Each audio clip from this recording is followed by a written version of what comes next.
எல்லோருக்கும் வணக்கம் நண்பர்களே. ஒவ்வொரு நாளும் புதிய தொடக்கமாக நிஃப்டி நாளுக்கு நாள் ஏறிக்கிட்டே இருக்கு. ஆனால் நம்மளுடைய போர்ட்ஃபோலியோவில் இன்னும் அந்த அளவுக்கு பெருசாக மாற்றம் என்பது வரல. ஆனால் நிஃப்டியை பொறுத்த வரைக்கும் விட்டு அவனுடைய பழைய வாழ்க்கையின் உச்சத்தையே தாண்டி போயிடுவான் போல. யாரும் கனவுல கூட எதிர்பார்த்துருக்க மாட்டீங்க. ஆனால் தன்னுடைய வாழ்நாள் உச்சம் 26,277 இன்ட்ராடேல வந்தது. க்ளோசிங் பேசிஸில் 26,216 என்பதுதான் உச்சமாக இருந்தது. அதுக்கு மிகவும் வெகு நெருக்கமாக 26,117 177 வந்து ட்ரேட் ஆகிட்டு இருக்கு. இது அத்தனைக்கு யார் உதவி செஞ்சுருக்காங்கன்னா இந்த 50 டேஸ் மூவிங் ஆவரேஜும் டெக்னிக்கலி இந்த 200 டேஸ் மூவிங் ஆவரேஜும் இத்தனை நாள் விழுகாமல் காப்பாற்றிட்டாங்க. இப்போ ஒரு மிகப்பெரிய ஒரு சம்பவம், இந்த 3 சம்பவங்கள் இந்த வருஷத்துக்குள்ளே நடக்க போகுது. அதில் மிக மிக முக்கியமான இன்னொரு செய்தி என்ன அப்படின்னு பார்த்தீங்கன்னா, ரஷ்யாவினுடைய அதிபர் விளாடிமிர் புட்டின் வந்து அடுத்த மாதம் நம்ம நாட்டுக்கு வருகை தர்றார். ஆனால் இவரை வரவேற்கிற மாதிரி இப்போ இன்னொரு தகவல் சொல்ல போகிறோம். அது அடுத்தடுத்த ஸ்லைடுகளில் வருது. ஒரு நல்ல செய்தி கொடுத்து அவரை நம்ம வரவேற்கல, ஒரு கும்பாக்குட்டி செய்தியை கொடுத்து தான் நம்ம அவரை வரவேற்றுக்கிட்டு இருக்க போகிறோம்.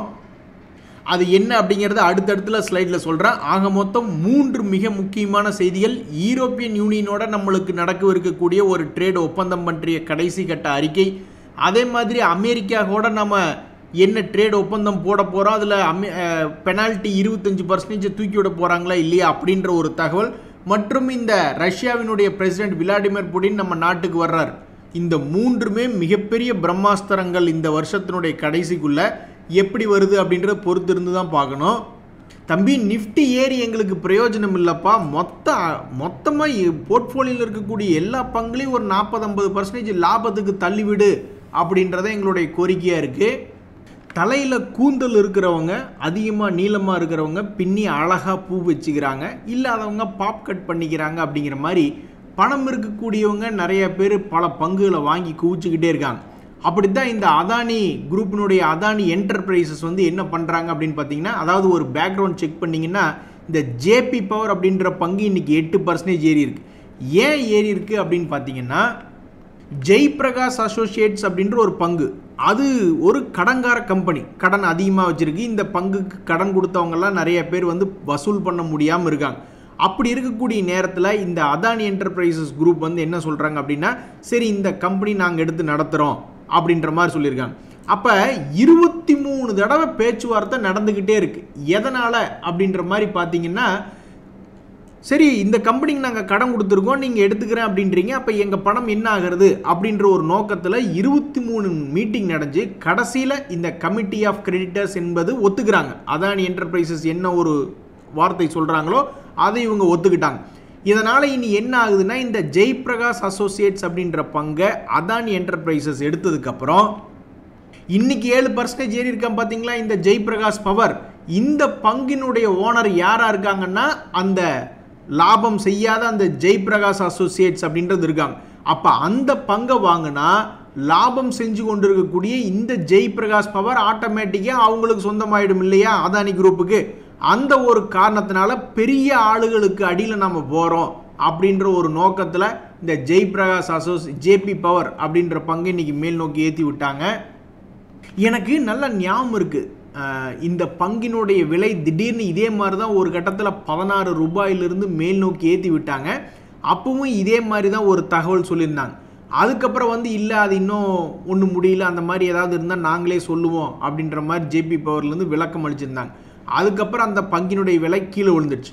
எது எப்படியோ டெக்னிக்கலாக ஒரு லாங் கேண்டில் போட்டவன் மறுபடியும் தன்னுடைய ஹைட்டுக்கு திரும்பி வருவான்னு எதிர்பார்த்து காத்துட்டு இருந்தவங்களுக்கு ரொம்பவுமே சோகமாக போயிடுச்சு, திரும்பி மேலே வரவே இல்லை.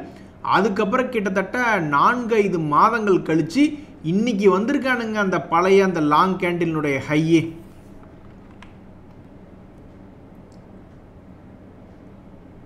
நண்பர்களே, இப்போ சமீபத்தில் நொந்து நூடுல்ஸாக தான் நம்ம போயிருக்கோம் பல ஐபிஓக்களில். அப்படி தான் இன்றைக்கி இந்த ஃபுஜியாமா அப்படின்ற ஐபிஓ வந்து லிஸ்ட் ஆகிருக்கு. அதனுடைய பேர் வந்து யூடிஎல் சோலார் அப்படின்ற பெயரில் வந்து லிஸ்ட் ஆகிருக்கு. ஆனால் அது ஒரு 6% இறங்கி தான் லிஸ்ட் ஆகிருக்கு. ஸோ இப்படி 6% இறங்கி ட்ரேட் ஆகிட்டு இருக்கையில் காலையில் ஓரளவுக்கு நல்லா தான் இருந்தது, 230 ரூபா ரேஞ்சில் இருந்தது. அதுக்கப்புறம் முதல்ல இருக்கிற பங்குல வித்துட்டு எஸ்கேப் ஆகி ஓடுங்கடா அப்படின்ற மாதிரி இன்ட்ராடேல ஏகப்பட்ட பேர் ஹெவியாக ப்ராஃபிட் புக்கிங் பண்ணியிருக்காங்க. அந்த ஒரு காரணத்தினால இப்போ அவன் 230 ரூபாயிலிருந்து இறங்கி 215 ரூபாயில் ட்ரேட் ஆகிட்டு இருக்கு. அது போக ஓப்பனாக இருக்கக்கூடிய ஒரு பங்கு இந்த எக்ஸல் சாஃப்ட் அப்படின்ற ஐபிஓ. இதனுடைய லாஸ்ட் டேட்டு ஃப்ரைடே நவம்பர் 21 நாளைக்கு.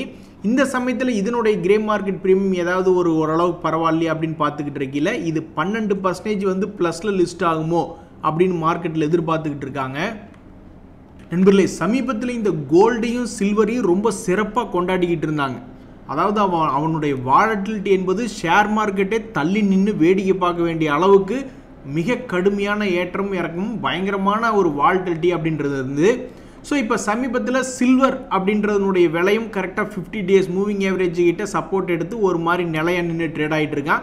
கடந்த 10 நாட்களாக எந்த மூவ்மெண்ட் இல்லைனாலும் ஒரே விலையில் நின்று ட்ரேட் ஆகிட்டு இருக்கானே, அந்த அளவுக்கு பரவாயில்லை அப்படின்ற மாதிரி இருக்குது.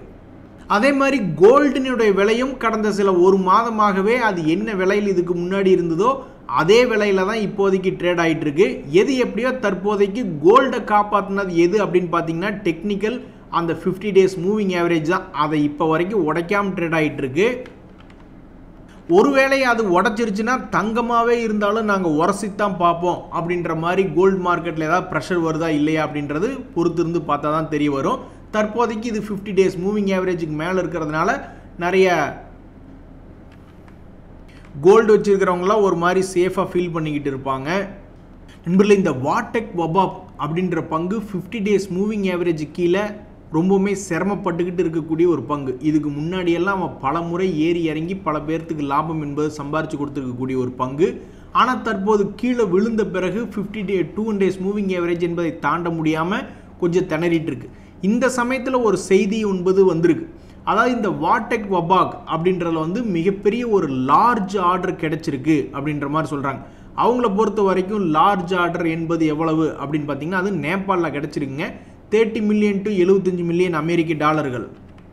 ஆனால் நான் பார்த்ததுலேயே ரொம்ப உருப்படியாக நண்பர்களே, நாங்கள் இந்த வேலை தாங்க செய்கிறோம் அப்படின்னு ஒரு வெப்சைட்டில் போய் பார்க்கும்போது தெளிவாக இருக்கக்கூடிய ஒரே ஒரு வெப்சைட் நான் இப்போ தான் இதைத்தான் நான் கடைசியாக பார்க்குறேன். இதுக்கு முன்னாடி வேறு எந்த ஒரு வெப்சைட்லேயும் இந்த அளவுக்கு கிளியராக நாங்கள் இந்த வேலை பண்ணியிருக்கோம் அப்படின்னு எங்கேயும் பார்த்ததில்ல. நீங்கள் என்றைக்காவது ஒரு வெப்சைட் கிரியேட் பண்ணுற மாதிரி இருந்தாலும் இந்த மாதிரி தான் இருக்கணும். என்ன வேலை பண்ணிக்கிட்டு இருக்கீங்க அப்படின்றது இந்த மாதிரி ரொம்ப கிளியராக இருந்தால் தான் என்றைக்குமே ரொம்ப பெட்டராக இருக்கும் அப்படின்றது என்னுடைய கருத்து. அடுத்து இந்த சோனாகாம்ஸ் அப்படின்ற பங்குலி ஒரு மிக முக்கியமான தகவல் என்னென்னா, சமீபத்தில் அவங்க வெளியிட்டிருந்த ரிசல்ட்டில் போன குவார்ட்டரோட மிகவும் ஓரளவுக்கு உருப்படியாக 122 கோடியிலிருந்து 170 கோடியாக இம்ப்ரூவ் பண்ணி அவங்களுடைய ரிசல்ட் வெளியிட்டிருந்தாங்க.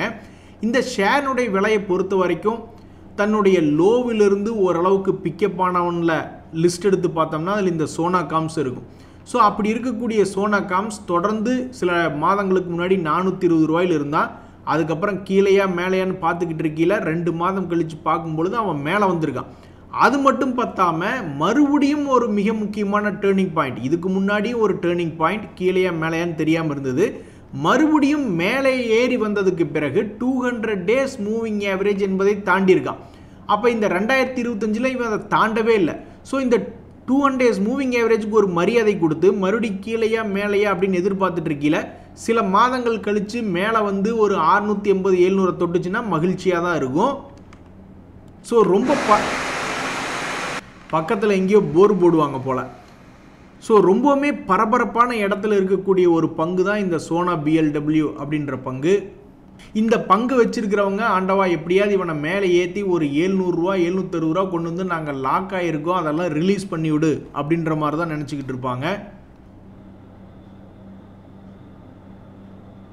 நண்பர்களே, இப்போ ஒரு சுவாரஸ்யமான தகவல். அந்த காலத்தில் நிறைய ரீஜினல் ஸ்டாக் எக்ஸ்சேஞ்செலாம் இருந்தது. கோயம்புத்தூரில் கூட நல்ல ஸ்டாக் எக்ஸ்சேஞ்ச் ரொம்ப ஃபேமஸாக இயங்கி கொண்டு இருந்தது.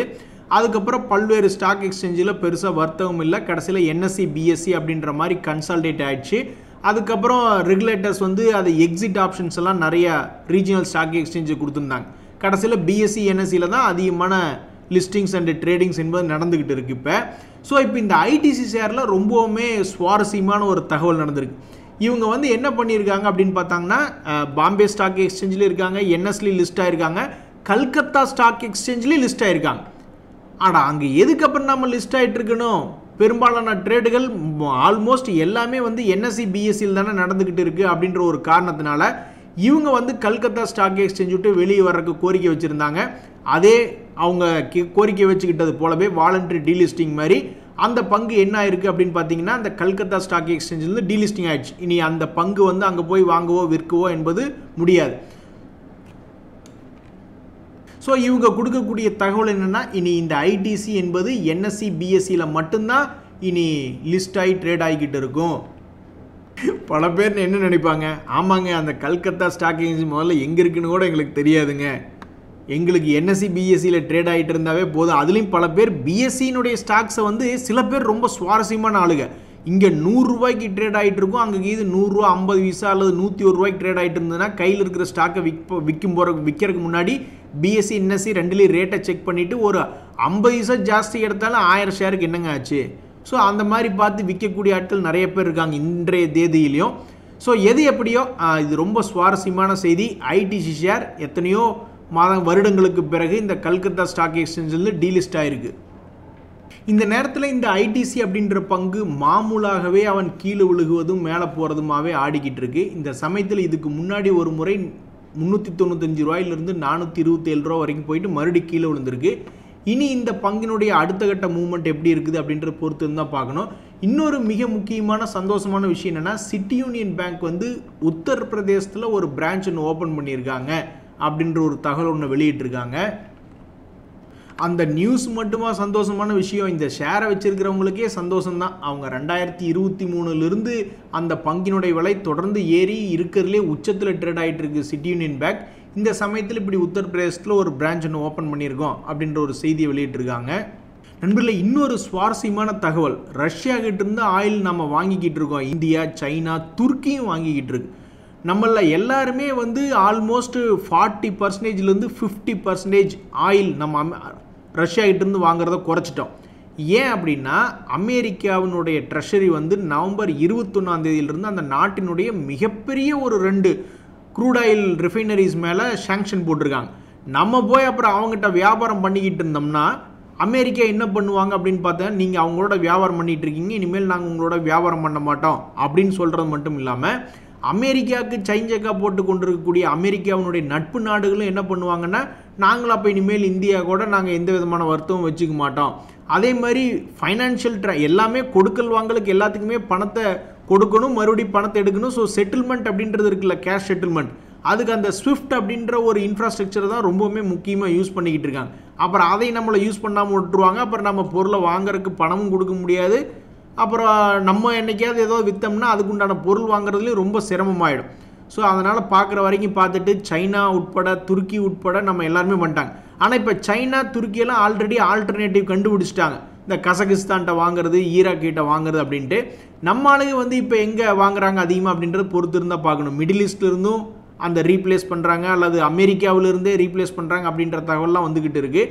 எல்பிஜியினுடைய தகவல் நம்ம ஆல்ரெடி பார்த்துட்டோம். 10% நம்ம நாட்டுக்கு தேவையான எல்பிஜி வந்து இப்போ நீ அமெரிக்காவிலிருந்து தான் வாங்க போகிற அப்படின்ட்டு. ஸோ இதுக்கெல்லாம் வந்து இப்போ துருக்கியும் சைனாவும் வேறு இடத்த கண்டுபிடிச்சிட்டாங்க. நம்மளால இப்போ இனி என்ன பண்ண போகிறாங்க அப்படின்ற பொறுத்து இருந்தால் பார்க்கணும். நண்பர்களே, ரொம்ப சுவாரஸ்யமாக ஃபாரினர்ஸ் வந்து நம்மளுடைய கேஷ் மார்க்கெட்டில் நேற்று வந்து 1580 கோடிக்கு வாங்கியிருக்காங்க. இது ரொம்ப ஆச்சரியமாக இருக்குது. இது வரைக்கும் அவங்க கேஷ் மார்க்கெட்டில் இந்த மாதத்தில் இன்னும் ப்ளஸ்க்கே வரல. திடீர்னு ஒரு 20,000 கோடி போட்டால் போதுங்க. இவங்க ரொம்பவெல்லாம் வேண்டாம், சும்மா ஒரு 20,000 கோடி போட்டு மார்க்கெட்டை ஒரு நிஃப்டி ஒரு சரி, இந்த எஃப்ஐஸ்ட்டை பணம் கேட்டுக்கிட்டு இருக்கும்போது தான் காற்றை பிடிங்கி விட்டுட்டாங்க. ஸோ ஒரு 20,000 கோடியை போட்டால் இந்த மாதத்தில் -12,000 கோடியை நியூட்ரல் பண்ணி ஒரு +5,000 கோடின்னு கொண்டு வந்தால் கூட நம்மளுடைய மார்க்கெட் பறக்கிறதுக்கு வாய்ப்பு என்பது இருக்குது. பார்ப்போம் எஃப்ஐஎஸ் வாங்குறாங்களா இல்லையா அப்படின்ட்டு. அதே மாதிரி இந்த கோத்ரேஜ் ப்ராப்பர்ட்டிஸ் அப்படின்ற பங்கு வந்து 200 டேஸ் மூவிங் ஆவரேஜை தாண்ட முடியாமல் அடிக்கடி ஃபெயில் ஆகிக்கிட்டே இருக்குது. எவ்வளவோ ரோஷப்பட்டு கஷ்டப்பட்டு மேல் நோக்கி வர்றான், இருந்தாலும் அவனால் தாண்ட முடியல. இப்படி இருக்கக்கூடிய நேரத்தில் ஒரு தகவல் நான் என்ன படிச்சுக்கிட்டு இருந்தேன்னா, பெங்களூரில் மறுபடியும் ஒரு 3.25 ஏக்கரா மறுபடியும் லேண்ட் பார்சல் வாங்குறாங்க அப்படின்ற மாதிரி ஒரு தகவல் ஒன்று படிச்சுக்கிட்டு இருந்தேன். இப்போ வரைக்கும் இந்த பங்கில் பெருசாக அந்த செய்தி என்பது உதவி செய்யலை. இனி மறுபடியும் அந்த பங்கு கீழே போயிட்டு மேலே வரப்போகிறதா அல்லது இங்கிருந்தே போகிறதா அப்படின்றது பொறுத்திருந்து தான் பார்க்கணும். நண்பர்களே, மறுபடியும் பேங்க் துறையில் ஏதாவது ஒரு பெரிய சம்பவம் நடக்குமா அப்படின்றது பார்த்துட்டு இருக்கோம். உங்களுக்கு தெரியாதுல்ல, ஹெச்டிஎஃப்சி லிமிட்டடும் ஹெச்டிஎஃப்சி பேங்க்கும் மெர்ஜர் ஆகிறப்பல திடீர்னு மார்க்கெட்டில் வந்து மிகப்பெரிய ஒரு ஃப்ளக்சுவேஷன் வந்தது. திடீர்னு மார்க்கெட்டையே ஒரு நியூ ஹைக்கெல்லாம் கொண்டு போகிற மாதிரி நிஃப்டியே நகர்த்தி விட்டாங்க. இப்போ இன்னொரு சம்பவம் என்ன போய்கிட்டு இருக்குன்னா, இந்த கோட்டக்கும் ஃபெடரலும் டாய்ஷ் பேங்கினுடைய இந்தியாவினுடைய ரீட்டைல் வெல்த் புக் வாங்கலாமா அப்படின்னு பார்த்துட்டு இருக்கிறதாக நான் ஒரு தகவல் ஒன்று பார்த்துக்கிட்டு இருக்கேன். இதன் மூலியமாக கோட்டக் மற்றும் ஐசிசி மற்றும் ஹெச்டிஎஃப்சி பேங்க்கில் திடீர்னு ஏதாவது ஒரு புத்துணர்ச்சி கிடைச்சி மார்க்கெட்டை தூக்கி விட்டால் சந்தோஷம்தான். டெக்ஸ்மேக்கோ அப்படின்ற பங்கு வந்து ரொம்பவுமே கஷ்டப்பட்டு 52 வீக் லோவில் ட்ரேட் ஆகி கொண்டு இருக்கக்கூடிய பங்கு ஒரே ஒரு முறை ₹100 ரேஞ்சிலேருந்து ₹180 வரைக்கும் வந்திருக்கான். அதுக்கப்புறம் பல மாதங்களாகி ஒன்றும் பெருசாக நியூஸ் இல்லை, அதனால் அவன் ஏறவும் இல்லை. இன்றைக்கி வந்திருக்கக்கூடிய செய்தி கூட பெரிய நியூஸ் அப்படின்ற மாதிரிலாம் கிடையாது. அவங்களுக்கு சாதாரணமாக ஒரு 6 கோடி அப்படின்ற மாதிரி தான் ஆர்டர் கிடச்சிருக்கிறதாக ஒரு செய்தி வருது. பட் எனிவே இந்த பங்குக்கு இந்த செய்தி ஏதாவது உதவி செஞ்சு கீழேருந்து மேலே தூக்கி விட்டால் பரவாயில்ல தான். தற்போதைக்கு 52 வீக் லோ அப்படின்ற இடத்துல டெக்ஸ்மோக்கோ ரயில் அப்படின்ற ஷேர் ட்ரேட் ஆகிட்டு இருக்கு. இந்த சமயத்தில் அவங்களுக்கு ஒரு புது ஆர்டர் கிடச்சிருக்கு அப்படின்ற செய்தி வந்திருக்கு. நண்பர்கள், இந்த சமயத்தில் இன்னொரு சுவாரஸ்யமான நியூஸ் நம்ம எல்லோரும் கம்ப்ளீட்டாக மறந்துருப்போம். ஒரு நண்பர் வந்து இந்த பேப்பர் கம்பெனிகளில் ரொம்ப தான் ஹெவியான ஹோல்டிங் வச்சுக்கிட்டு இருக்கக்கூடிய ஒருத்தர். அவர் சம்மந்தப்பட்ட தகவல்கள் சமீபத்தில் அவர் கமெண்ட் நான் எதுவுமே பார்க்கல லேட்டஸ்ட்டாக. அதனால் அவர் வச்சுருக்கக்கூடிய கம்பெனியில் என்ன நிலைமையில் இருக்குது அப்படின்ற மாதிரி போய் பார்க்கலாம் அப்படின்ற மாதிரி போய் பார்த்துக்கிட்டு இருந்தேன். ஸோ இந்த 2025 அது ₹280 ஒரு ₹380 ஒரு பங்குக்கு ₹100 ஏறியதோட மட்டும் அப்படியே நிற்கிது. எத்தனையோ பங்குகள் 2-3 ரவுண்டு போனவங்க இருக்கா, தன்னுடைய பழைய உச்சத்துக்கு போனவங்களாம் இருக்கா. பட் இந்த ஜேகே பேப்பர் அப்படின்ற பேப்பர் இண்டஸ்ட்ரி செக்டரில் இருக்கக்கூடிய இந்த பங்கு ஒரு ஷேருக்கு ₹100 ஏறியதோட இந்த வருஷம் ரொம்ப ஸ்லோவாக இருக்குது இந்த ஜேகே பேப்பர். அந்த வெஸ்ட் கோஸ்ட் பேப்பர் மில் அப்படின்றது வந்து ஒரு ரவுண்டு கம்ப்ளீட் பண்ணிட்டான். இதுக்கு முன்னாடி 400 to 600 வரைக்கும் போனவன் மறுபடியும் 423 ஒரு ரவுண்டை மட்டும் கம்ப்ளீட் பண்ணியிருக்கு. ஸோ அந்த நண்பர் இந்த பங்குலாம் என்ன பண்ணாருன்னு தெரில. கேட்ட சமயத்தில் வந்து ரொம்ப ஹெவியாக இருக்கேன் அப்படின்ற மாதிரி சொல்லிட்டு இருந்தாப்புல. அதே மாதிரி நம்ம ஷேர் மார்க்கெட்டில் ஒரு மிகப்பெரிய ஒரு வைரமாக ஜொலிச்சுக்கிட்டு இருந்த விப்ரோ ஷேர் இப்போ தேடி கண்டுபிடிக்க வேண்டிய நிலைமையில் இருக்குது. எதுவும் நியூஸ்களே இல்லாத அளவுக்கு ஐடியாப்பா நீயே அப்படின்ற மாதிரி. தற்போதைக்கு இந்த பங்கு என்பது தொடர்ந்து டவுன் ட்ரெண்டில் போயிட்டு இருக்கக்கூடிய இந்த நேரத்தில் அதனுடைய பாதை என்பது குறுகிக்கிட்டே வருது. அப்போ ஏதாவது ஒரு சைடு வெடிச்சு செதறுவியாப்பா நீயே அப்படின்ற மாதிரி இந்த விப்ரோ ஷேரை பல பேர் எதிர்பார்த்து காத்துக்கிட்டு இருக்காங்க. சமீபத்தில் பல ஐடி பங்குகள் ஏறாத சமயத்துலேயும் என்ன நினச்சான்னு தெரில, இவன் பாட்டுக்கு தனியாக ஒரு புது ட்ரெண்டை பிடிச்சி 180 to 320 தனியாக இவன் மட்டும் தனியாக மேலே வந்தான். இன்ஃபோசிஸ் நீ கீழரு, டிசிஎஸ் நீ கீழரு, நான் மட்டும் தனியாக போய் இந்த மார்க்கெட்டை பார்த்துட்டு வர்றேன் அப்படின்ட்டு ஐடி துறையில் தனியாக மேலே வந்த ஆள் நம்ம விப்ரோ. அதன் பிறகு இந்த 2025 தொடக்கத்தை தொடர்ந்து அது டவுனில் தான் இருக்குது தற்போதைய நிலைமையில். ஸோ அடுத்தடுத்த நாட்களில் இந்த குறுகலான பாதையை உடச்சிக்கிட்டு எந்த பக்கம் மேலே வரும். நன்றி, வணக்கம்.